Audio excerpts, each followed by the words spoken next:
Aujourd'hui, nous allons visiter le jardin de Marie, qui était un jardin breton à 2 km à l'intérieur des terres dans le sud Finistère.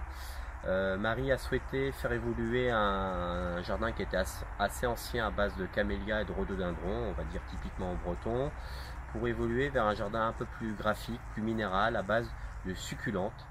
Nous avons notamment ici un massif qui a été créé il y a 3-4 ans et qui regorge déjà de variétés assez exceptionnelles.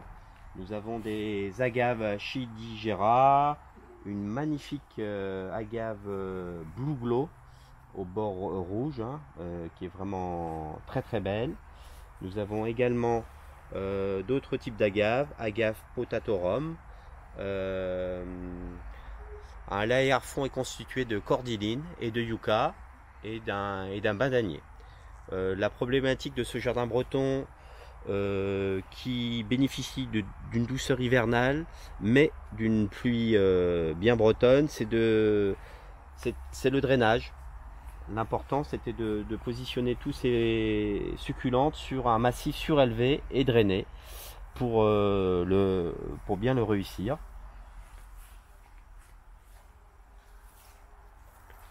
Ici, nous avons même un Hespera aloe en fleurs au mois d'août actuellement, en fin de floraison.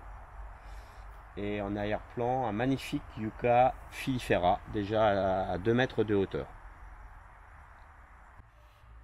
Ici, nous avons un agave Chapiensis, qui est assez étonnant puisque la rusticité de cet agave est très médiocre, de l'ordre de -7 à -8 degrés, mais qui tient parfaitement dans le sud Finistère, avec comme couvre-sol des aloés beaucoup plus rustiques, aloe aristata, qui forment des colonies denses.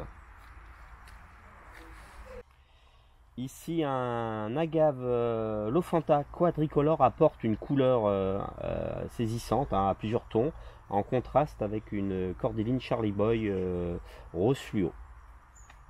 Nous visitons un autre massif du jardin de Marie avec deux superbes Yucca rostrata arborescents, déjà assez âgés, d'une hauteur de tronc d'1 mètre à 1,20 m, avec en arrière-plan également un grand Dacylérion Ceratifolium, reconnaissable à cette petite feuille légèrement armée.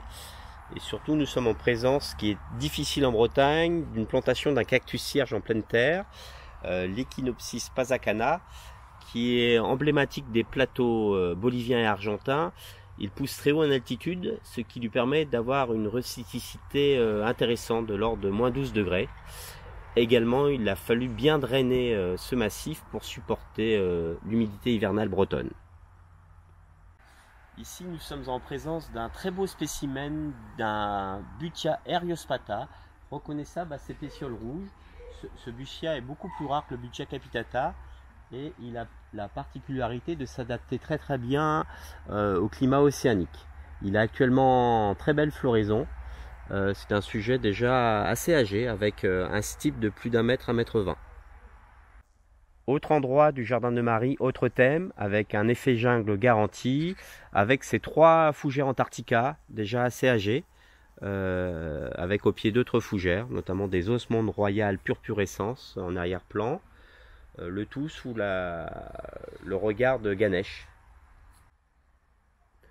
Un autre massif du jardin, également très bien drainé, sur une butte de plus de 50 cm de hauteur, drainé avec du sable, où on peut tenter plusieurs variétés de sédum, d'écheveria et même de petits cactus.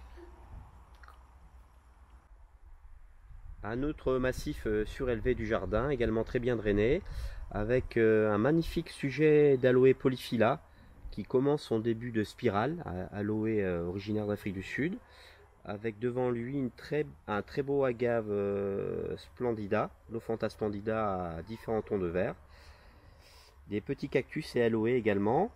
Alors on peut parler d'une technique aussi de protection hivernale.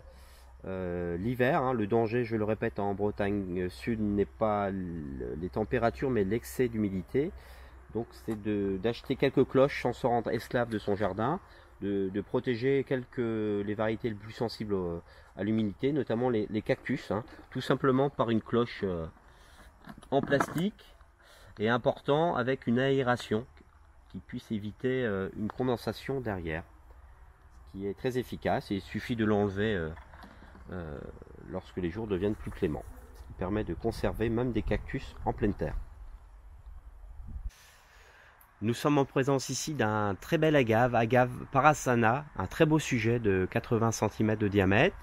Derrière lui, le fameux Yucca Bright Star, qui est une nouveauté botanique qui a l'intérêt d'être très très lumineux, hein, avec un jaune très prononcé.